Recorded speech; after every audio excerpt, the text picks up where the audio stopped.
आ,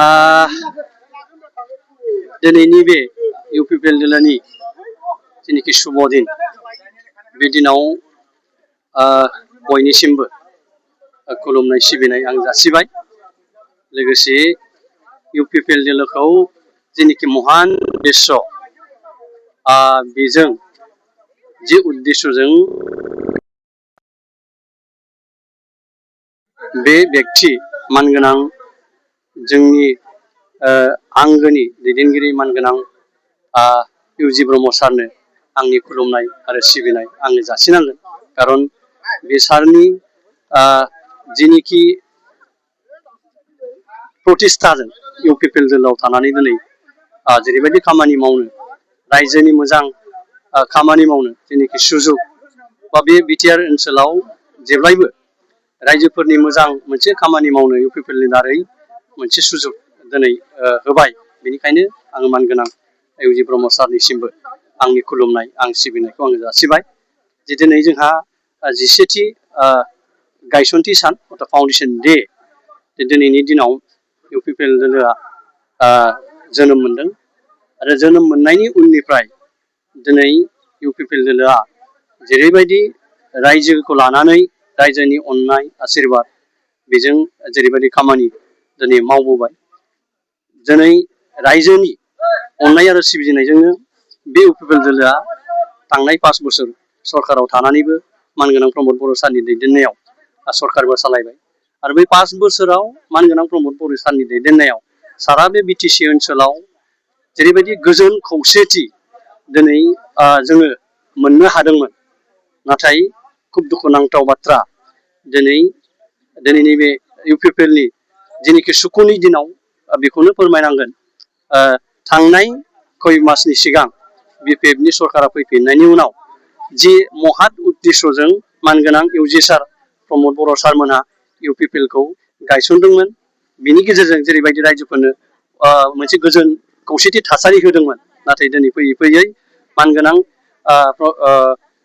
हाग्रामा महिलारिनि दैदेननाय बिपिएफनि सरकारा फैनाय लोगो लोगो गोजोन गैयै मोनसे थासारिया बाव दिनै नुजाथिदों।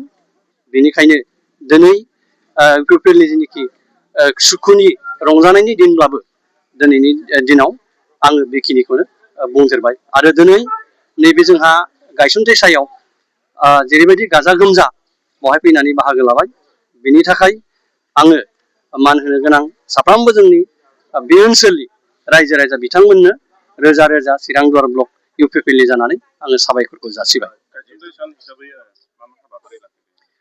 ओरैनो जोंहा दिनै गोबांथार हाबाफारि बेबायदि गैयामोन। खारन अखाया जोंखौ जेरैबायदि हाबाफारि लादोंमोन सुजुग होआखिसै।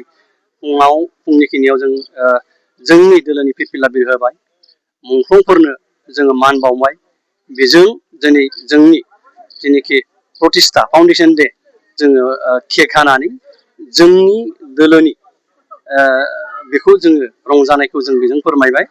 बेजों लोगोसे बाहाय बाहागो लाफैनो हानाय रायजोनि ओनसोलनि मान होनो गोनां रायजो राजा बिथांमोनजों आगोलनि आरो दानि सोलिबाय थानाय सरकारनि जेनिखि परिस्थिति बिनि सायाव जोङो गुवारै मोनसे सावरायलायनाय हाबाफारि जोंना जानानै थांबाय।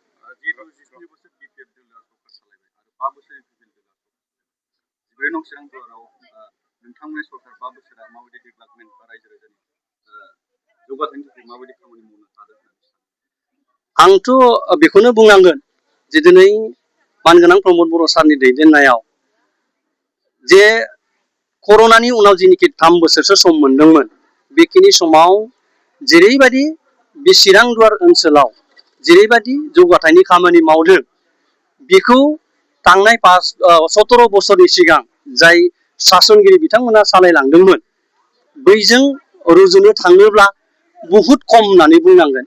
बिनिखायनो डेभेलपमेन्टनि सिनारि निस्सय मिडिया नोंथांमोननावबो दङ रायजो राजा बिथांमोननियावबो दङ।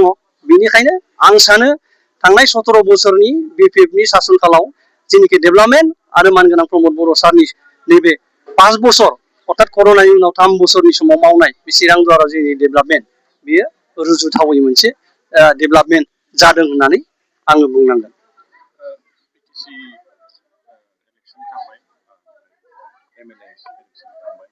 मोननैयावबो नोंथांमोना दोलो हिसाबै जेनेबा एबार फैबाय थानाय इलेक्सननि थाखाय नोंथांमोननि स्ट्रेंथखौ माबायदि खालामनो सानो?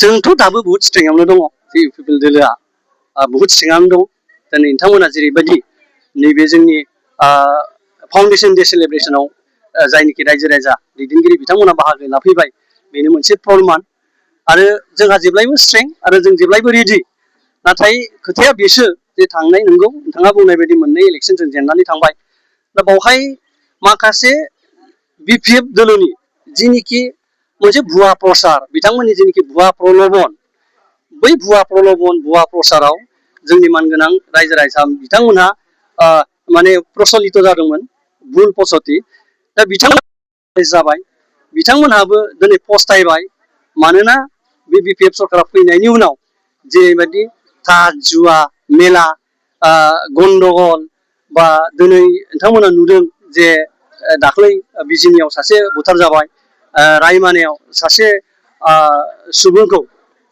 फरेस्टआ गावथारनाय मोनसे जाथाय जाबाय दा मोनसे असान्ति परिबेस बेनिखायनो रायजोफ्रा जेब्लायबो गोजोन आरो खौसेथिखौ लुगैयो आरो बे असान्ति मोनसे परिबेसनिफ्राय परित्रान मोननो थाखाय जेब्लायबो इउपिपिएल दोलोखौ बिथांमोना हास्थायो आरो भबिष्यतआव बिथांमोननि रायजो राजानि जेनिखि गोजोन आरो खौसेथिनि जेनिखि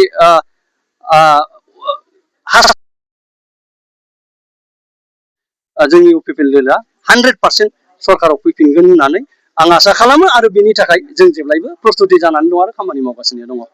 थेंक इउ।